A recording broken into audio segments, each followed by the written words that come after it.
In a world of increasing mental health challenges, psychology and faith can both provide tools for healing and wellness. This is the idea behind Journey on My Mind. Each episode, our panel of pastors and therapists sit down together to share their experiences and insights on the modern world's mental health issues: depression, loneliness, aging, addiction, and so much more. Join us now as we explore what it means to thrive at the complex intersection of spirit and psychology. Hey, welcome to another Journey on My Mind. Hope you're doing well. We have the full house today. Yeah, we do. So glad Lauren's with us today. Now it's just not three white dudes, and which is I'm very thankful for. It's three white dudes and Dr. Martin Luther King. If you listen to a previous podcast, one of her clients expected Dr. King to be Dr. Martin Luther King. Yeah, that's right. Wow. I don't Sorely know disappointed. Yeah. Dr. King. We're so glad you're here. It's good to see you, Lauren. How you been? Good to see you too. Been busy. Yeah. This time of year for a parent of young children is so fun. Yes. And so busy. Yes. No. But I also have fallen in love with hot Cheetos since I last saw you, and that's really exciting. So, Really? Yeah, that's I actually- have not tried them. Are they good? You haven't? well, upon first bite, tastes like a lot of chemicals, and like, why would anyone eat this? But then you can't stop and you keep eating them. It's that chemical that keeps bringing you I don't back know what to it is, it. but now I eat hot addictive- Cheetos every day. That's like my big life update. Yeah. That's hilarious. There's some addictive thing in there. I You're don't hip know with what the it teens is now. but I can't With stop the eating teens. All them. the kids love the hot Cheetos. My kids do anyway. Yeah. that is one of your best updates. Are they crunchy or puff? They're crunchy. They're the well, the crunchy ones ones? that I've been eating. Okay. You know, they have the whole hot flaming line. So Oh, There's. Line. there might be puffy hot Cheetos too. I don't know. Hey, I have something for you then. Yeah, okay. There's a documentary, or I'm sorry, it's a mockumentary kind of thing on Netflix about the story of hot Cheetos. Or that kind of the whole hot Cheetos flavor thing. It's awesome. So anyway, Okay. if you're interested. Turn the Okay. mic towards her. There it is. There we, Oh, Your mic's misbehaving. It doesn't want to. There we go. there we go. it's not acting right. All right, no worries. Move on. Hey, there Act it is. like a normal mic. But thank you for that update. And I understand that you are a big fan of gift baskets. Yes. Uh, I love them. Preparing many right now. many. Oh, good. Yes. Lauren is the best gift basket basketer, purseter. maker and giver I've ever met. And Thank that's you. saying a lot. Yeah. She Thank just you. gave me one right before we started recording. Yes, that's why as I my said that. Christmas present. And I was like, and I have my Christmas present for you too. I just forgot it at home. And he hands her a peppermint candy kiss. Yes. Here's a candy cane. Cake. Thank you. Thank you, Dave. Oh, if you put that in a basket, It becomes It'd a be a candy nice cane addition. in a basket. in a basket, that's correct. How have you guys been? I haven't seen you in so long. Yeah, I've been good. Yeah. Yeah, same. Just a lot happening in life. Sam you know? moved to New Jersey. Yeah, Yeah. I And can. it takes him forever to get here. If I can get past 8:40, I'm golden. Where are you living? Columbia. Oh, yeah, you are far Or away, yeah. Alabama. Alabama, Not yeah. really. That's what it feels like some days. Like Columbia, South America? Different Columbia, different South Columbia. America? No, different Columbia. Okay. Columbia, Tennessee. Yeah. Wonderful community, but there's Yeah. traffic between here and there that is always a Yes. beast. Mm-hmm. Right, Edwin? Much shrapnel Yeah. between here and there. But we made it. Yes. Yes. And we're glad you did. Thank you. And Dave? Doing great. Doing great. Okay. Mighty fine. I have a very festive sweater on today. If I was you're gonna say. just listening to this, you're Yeah. missing out on the sweater, Yes. which is pretty It's bright. festive. Epic. It and- is. Bright and Yeah. festive and Epic. it epic. is. Epic. It looks Canadian That's to a me. red. Yesterday, I wore a sweater to our Christmas party, and so I guess that dates when we're recording this. But it's I can't even describe it on the podcast. Was it because an ugly sweater? It was ugly, but it was inappropriate. yeah. Yeah. Not like HR violation inappropriate, No. but just like not something I could describe Ornery. on this podcast. Little Yeah. ornery. Like sleeveless or something? No. Well, just moving on. Moving on. It was awesome. It was awesome. It was though. Oh yeah, I kind of want to see it now. I know. You've oh well. Anyway, well, not to just totally change the topic, but I'm going to But- totally change the topic. We're kind of living in the wake of something that very tragically happened in New York City, and that has just captured the internet. It has captured people's imaginations about what a hero is and what a hero isn't. But it's the guy that gunned down the CEO of the healthcare company. United, yeah. Yeah, in just broad daylight. And that has just really captured our country. And part of this is we decided to talk about it largely because he was suffering from something similar to what Sam suffers from. Yeah. And I'm not sure how you want to direct this one. Well, I think but I'm trying to set the table a little bit. It's great. Yeah, I think the conversation is going to have different avenues, parts to it. Yeah. But we want to talk about chronic pain. We want to talk about the healthcare industry. We want to talk about the response to this particular event. And particularly, like, what is a Christian way of thinking about all this stuff? Because it is complicated. Yeah. Very. Yeah. But part of this that's fascinating for us is that the kiddo who is alleged to have murdered the guy. Yeah. I think the evidence is pretty strong, but let's say alleged. Yeah. Under arrest. Indicted. Had a back condition that is this exact same one that Sam has. That's right. Experienced for years. So we'd love to hear about what that is and what the experience of that has been. Yeah. So the I don't even know what you call it. The disorder, I guess, that I was diagnosed with is called spondylolisthesis. And it's a issue in your spine, and essentially it's you people can't see me, but if you imagine your spine and the vertebrae are kind of stacked on top of each other with discs in the middle, right, the cushion. So what happens with spondylolisthesis is your spinal cord or your spinal column is slipping, so your vertebrae become like offset. Got it. And I believe there's 4 stages, like 1, 2, 3, 4. 4 I think is after. It's fallen off of itself, essentially, which can create, paralysis and maybe death. And so I was a stage 3. Mine was, I always do this. I'm imagining my spine at the time. Mine was through, I had scoliosis as a kid, born, not very intense curvature, but minor. And then just through activities, dangerous activities. I had no idea, but I had broken my back 3 times. What? I know. That sounds severe. Like it was fractures. Fractures. Wow. But I had no idea. But I had part no of the idea. conversation. I didn't even know that could happen. I didn't that you either. could break your back and not know. Yeah. Wow. I guess there was one area that's pretty common and 2 areas that were through injury, like compression injuries, like skateboarding and racing bikes and all that. So, yeah, and it didn't impact me till there was a couple moments when I was in college that I had some pain, but then when we moved to Seattle, we were in Seattle working at a church plant there, our family was, and when it really hit me was probably Christmas of 2009. Like it was a slow, like starting to get numbness and not being able to feel like all the way down in your legs, and and just a lot of pain. That year, we were Christmas shopping. Our kids were little. Our 2 that we had at the time were little. And I had to basically move from bench to bench. Like that was our shopping, was I would move from one bench in front of the store to the other. I couldn't stand for more than 5 minutes, So I knew I had to do something. So I ended up going the route of a spinal fusion, which they deemed medically necessary to prevent it going any further.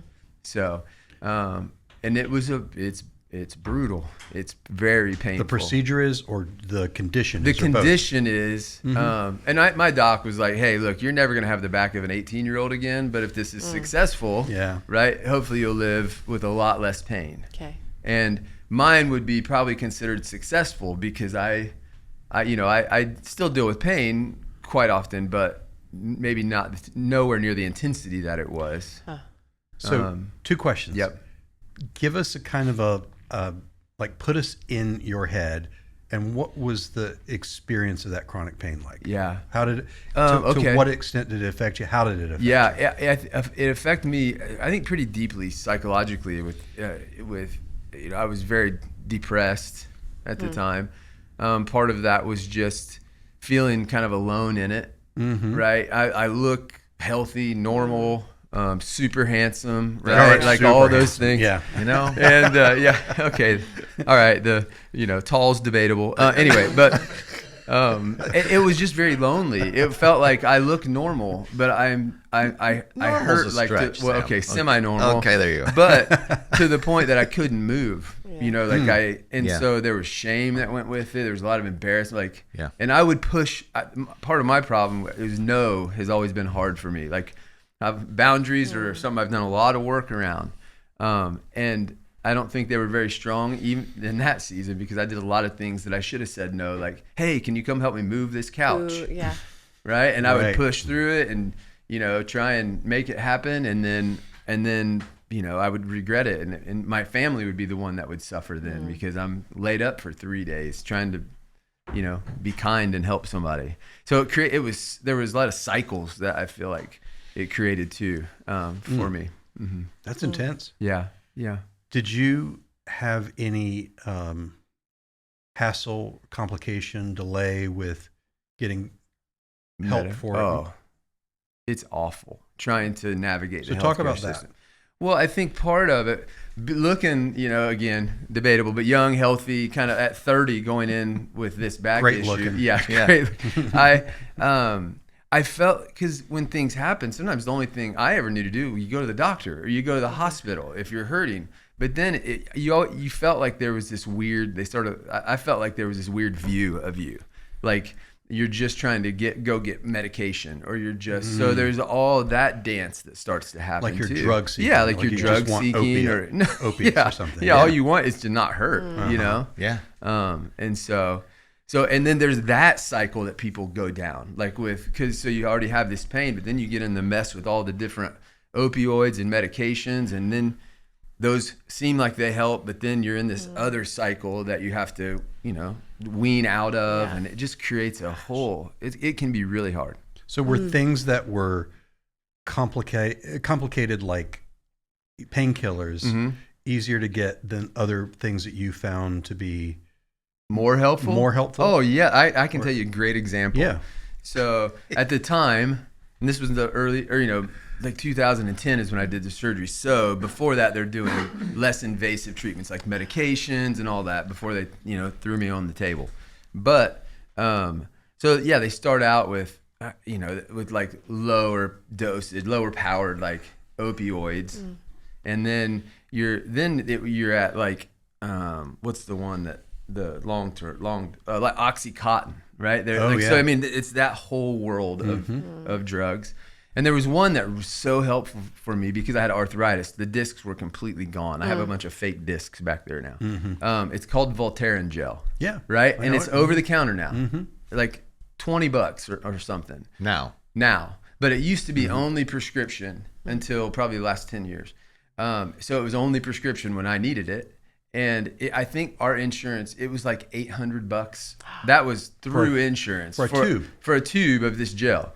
But Oxycontin, they give you a whole bottle full of 120 of them for $10. And it was just like, what are we doing here? Like, you know what I'm saying? It was just crazy. Yeah. So, but never mind. I was going to say something. Well, no. Yeah, but there's that whole, and for some people that becomes a whole nother huge, and we see it in our world right now. Like that's a huge issue. Yeah. So it was like you start out just trying to get help, and then all of a sudden you're dancing with 3 or 4 other things that you had no idea were going to be a part of the story. Yeah. Great example. You also saw a chiropractor somewhere along the line, right? I did. I don't want to be very careful here because I'm not anti-chiropractor. Okay. When I was touring, sometimes, And you slept on a bus with this condition. Yeah. A van sometimes, balled up. But sometimes it'd be cool, like a massage therapist would come and do something, like do massages, or like a chiropractor. Well, I didn't know everything that was going on, and a chiropractor came to a show and adjusted me, and it actually created more issue because there weren't x-rays, he was just popping your back, Ooh. So actually my son, who his name's Journey, funny enough, but anyway, he is actually doing chiropractor right now. He's with a chiropractor. He has some thanks to me, some some issues, and so this chiropractor that he's with is incredible. So I'm not anti that, but that was part of the story. Yeah. So, and we've heard over and over again about people with chronic pain and health conditions that just the ripple effects of that with their mental health. relationships, Yes. and everything. Yeah. I think it impacted all of those. I think one of the reasons with 10 years of distance, I think I have some, objectiveness about it, but I think some of my burnout in church planting came because I was just dealing with so much pain. I felt alone. There's all this, my wife and I at the time, I felt like the worst dad and husband. And then I'm trying to take care of this community. It just felt awful. It was scary to me. Yeah. Well, that's good for us to hear. Yeah. And it's a good backdrop to what we want to talk about. If we broaden this up a little bit. So this guy, Luigi, that's right. His name's Luigi. Assuming that he in fact did it, which at this point has not been convicted, but the evidence is pretty strong. Right. Had the same condition you had. He's super young too. And young. That, He wrote this manifesto. He talked about it. He talked about his mom having severe neuropathy and screaming during the night and not being able to sleep and keeping the whole house up and all that. So that for him is I don't know if justification is the word, but in his mind, the justification for the action he took. And again, allegedly, him shooting this man was in response to healthcare denials and delays and years of not being able to get that. So I think what I want to do, and we're going to try to be careful to hit a balance here, and be respectful of all sides of this piece, for sure. But the piece I want to talk about is first the healthcare insurance industry, and just a couple of facts that I was able to source. If you look at the rate of denial, depending on the company, it's up to 49%. I mean, so in other words, every claim, half, depending on the company, depending on the issue, it's up to that. I think United Healthcare is in the 30-ish range, about 37-ish, 37, somewhere in that. 33 to 37%. I had no idea it was that high. It's very high. Yeah. Even among Medicare programs, there is a decent rate of denial. And here's a fascinating thing to me. When they were appealed, 83% of the appeals were actually granted. In other words, what that means is that the denial was just a delay tactic. It was hoping that they'd go away, even with Medicare. Hey, can you pause there real quick? Yeah. Just because that's another aspect we experienced caring for my dad, who had Parkinson's. He lived with us for about 15 years. So we experienced a lot of that kind of denial through there. So anyway, absolutely, it's real. Yeah. Yes. Oh yeah, it's real. Yeah. And you've had with your Mother. And oh my gosh. Yeah. Is the ongoing just. You'll have to wait. Well, we have to approve that. Well, it's written right in here. Cycle. What do you mean you have to approve it? And it was an ongoing. I talked to more insurance companies last year than I ever want to talk to the rest of my life. Yep. There's a part of me that just says, put me on an iceberg and ship me out. Yeah. Like when it gets to that point when we have to deal with the insurance companies. Because of that. Yeah, that's so frustrating. It shouldn't be that way. Right. And to be fair, it's not just health insurance. It's also home insurance, apparently. Yeah. And car insurance, and on it goes. It's everywhere. But within the healthcare industry, the premiums have risen dramatically over the past decade. Yep. There's been a 20% increase in out-of-pocket expenses in the past 5 years. Half of all working age adults with health insurance who do have health insurance struggle to cover their healthcare costs. Yeah. A third of them carry medical debt. Delayed care. 60% of individuals who experienced coverage denials reported that it delayed care for them or a family member, and half of them said that the health condition worsened during that delay. Yep. So we're talking about a pretty serious thing. Yeah. Yep. And a it is. pretty major thing. And it feels almost wrong to say this crime happened and now the focus is on this topic, but it does bring up a topic that needs to be discussed. For sure. Yeah. So before we go on with that, any discussion or any thoughts about this so far? I'm just thinking a lot about the idea that, gosh, how much burnout that creates for people psychologically. We've just started doing workers' comp evaluations and therapy at the practice. The more I research it, the more I realize like these people who have a workers' comp claim, they're oftentimes like, they want to go back to work. They're good people. By the time they get to us, they're so frustrated by the process. They feel so abandoned and not cared for, you know, and their psychological issues are worsening their physical symptoms, right? By this point, it's making it harder for them to get better physically. For just sure. the process that they've been through and how they feel. And it just makes me think about that. Yeah. Oh yeah, for sure. And also too, just even like, I knew something was wrong with my back for years, but I would go to the doctor and they would just kind of, like I said, just send you home with something. It was very dismissed because I'm young and there's no way you could have something like this. Yeah. You know, You'll be you didn't fine. realize I lived like an idiot, so maybe you should check me out, right? But That should have been your calling card. But until finally, They looked at you and said, "Normal, handsome guy. That's Can't right. be anything wrong with him." well, but it was actually a PA who helped me discover this, which is the assistant to the GP that I was going to. So it was, I mean, they did that work and actually spent the time with me. So I was thankful for that. That was a shift. Yeah. In my story when I actually started to get understanding. I also think that's a faith crutcher for people. Constant pain. Crutcher?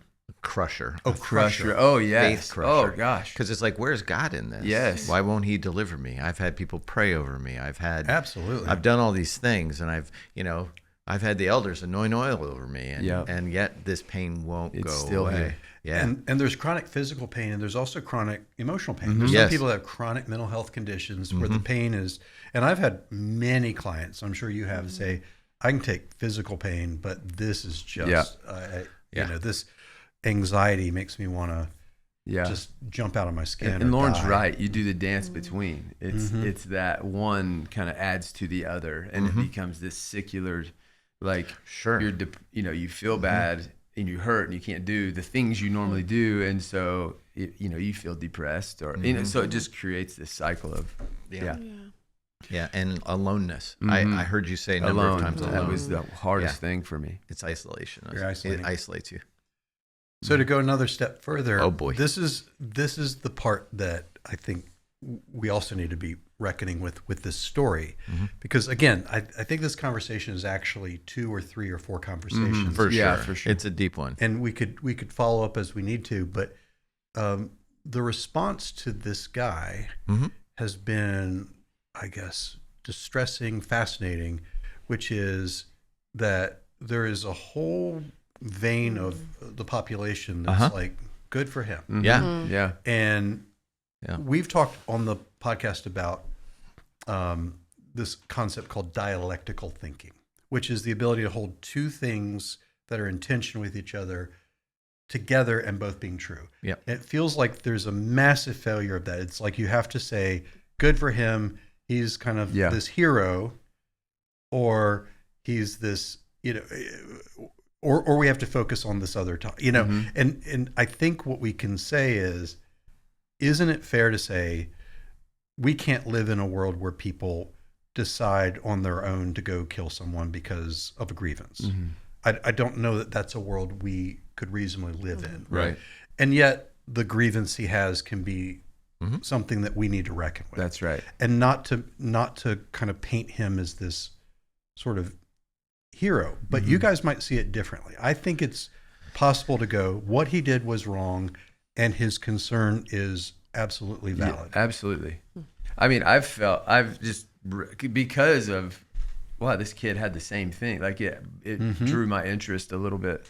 And just reading about other people's experience, like other chronic pain people who, like, I think trying to hold the tension of that. Like, yes, no, this should never have happened. Like, this is not deserving of a life, but we understand the anger and all the things that go with it. It doesn't justify this end, but the thing is true. There's a lot of hurt. Just feels like it calls for that kind of dialectical thinking, which is that you don't have to get polarized. You don't have to paint this as being justified or okay. That's right. This is a really dumb example, but it sticks in my mind, and it's orders of magnitude much lower than what's happened. Yeah. Okay. But I was on a business retreat with a bunch of other practice owners, and we were all in a hotel room watching the Oscars. And Will Smith got up and slapped Chris Rock. Mm-hmm. And interestingly, the reaction of the kids in the room, the teenagers, was, well, he told a mean joke. In other words, like, he deserved that. It's fair game. And that distressed me because it's the same kind of thinking. Yeah. It's like if you've been aggrieved or something, then it justifies the action, whatever, the slap, murder, whatever. Yeah. That feels like really dangerous thinking to me. Yeah. I get it less with, because a comedian's job is to make jokes. So I don't get that one as much. I get this one. Yeah. I get that when people are, I mean, it is life altering. And we absolutely need to talk about it and address it. And I think the church has a role in this too. But this weird way of thinking about him and his action is distressing to me. Yeah. The thing I was thinking is just, it's more of that extremism being in our silos. You have to be black and white. You got to choose a side. And man, that can't go anywhere good. Yeah. It feels like Beirut, that's where this is, like so many little factions. And it's like, you have to see this kid as this sort of folk hero and this Robin Hood character, or you have to see him as this villain. And I think you can say what he did was clearly out of bounds and wrong. And by the way, Lauren and I know a man who knows the family, knew the guy that was killed. Wow. We know a man very well who was went to high school with him, played on the golf team with him. Wow. Their families are connected. So that's the part that doesn't get a lot of conversation here, is that man was a real man with a real family, and by all accounts, a good guy. And yet it's easy to paint him as this villain also. Well, and there's two kids who now probably gonna have a lot of anger, right? Like, so it doesn't, ultimately, it doesn't. And I think it get speaks us anywhere. Yeah, it speaks to how overwhelmed people are right now and weary, because those ways of thinking really are mental shortcuts. It's like, I don't have time to think about the complexities of this man and the bigger thing that's happening. I'm too worn out. It's easy to think about you as the good guy and you as the bad guy, or whatever. Or vice versa. Yeah. Wow, that's interesting. Too tired to think of it in a hard way. And I do think people are worn out right now. It speaks to the bigger culture. And part of what's wearing them out is dealing with their healthcare company. So part of that is what drives this as well. Yeah. So we're up against the wall with time. We are. So I feel like we need to maybe follow up around just the deeper piece of what is a faith or Christian response to this whole healthcare crisis. I think we've kind of put some of this stuff on the table, but it does feel like there needs to be a deeper piece of this. Yeah, and that is, it's healthcare has turned into a political thing since the government adopted it, and so with that comes an additional layer of complexity to the healthcare insurance company. What I mean by that is Obamacare. For those of you, the tribalism of you have to pick a tribal side. So you enter into this from, and the other part of it too is the motivation behind those that work in the industry. And so you then approach this through from the church's perspective anyway, this is a cultural problem. It's not this is a cultural problem that is perpetuated by a capitalistic society that is moving through trying to figure out how to capitalize the best on people's health care. That's what's happening. And so when you take a step back as a church, you ask the question, okay, how do you enter into this and bring the kingdom of God to bear on this? And what ends up happening is a lot of time is the church enters the fray from the standpoint of, let's see if we can provide services that alleviate some of the pressure that is applied to people who do not have the means to which that they can participate in the cultural system. And so what you end up with is free clinics, and what you end up with is these different things. And with that comes a chance, an opportunity to relieve some of the systemic issues that are attached to our healthcare system.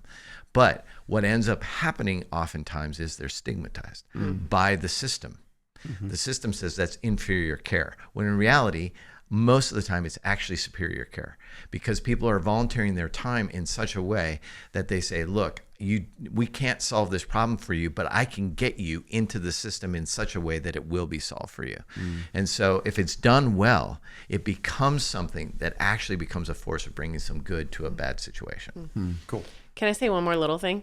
I just want to make sure we're clear. I think you were clear on this, but just that, yes, we need to have dialectical thinking and see all of it. But there are some very clear right and wrongs here. Yeah. I mean, I think we're all clear. Murder bad. Yes. Right? Yes. Way out of Just want bounds. to be clear that Way out we're there. That's good, saying though. That's good. that. Right. That is my Good point. clarity. Yeah. Good Yeah. clarity. Murder bad issue is worth talking about. That's Right. right. And That's then, right. but then on the other end and of working that, out. see the argument then becomes on the other side is that he has, in their denying and delaying and doing their job as insurance companies, they've actually killed people. That's the other side of it. And so they perceive that guy as having blood on his hands as well. So it wasn't just a one-sided argument. I don't even know what to do with that at the moment. Yeah. But as I've read it and I've heard the other side of this, that's what people are really angry about. Sure. Yeah. So, but I agree with you. Yeah. Murder is always wrong. Yeah. Always. Yeah. Got it. That's the takeaway from it. Ah. All right. Good. Are you done? Yeah, I'm done. That's done. that was the outro.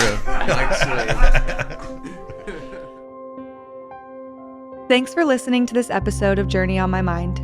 If you enjoyed it, please help us spread the word by leaving us a review and sharing it on your social media. Journey on My Mind is a production of Journey Church in Brentwood, Tennessee. Edwin Rivera III is the show's producer, with technical assistance from Randy Hansen. Grant Opperman edits the show. If you have a suggestion for a future topic or a question, you can text us at 615-861-9503. And if you would like to talk to someone about spiritual or mental health issues, you can email our care pastor, Sam Barnhart, at sam@journeytn.com.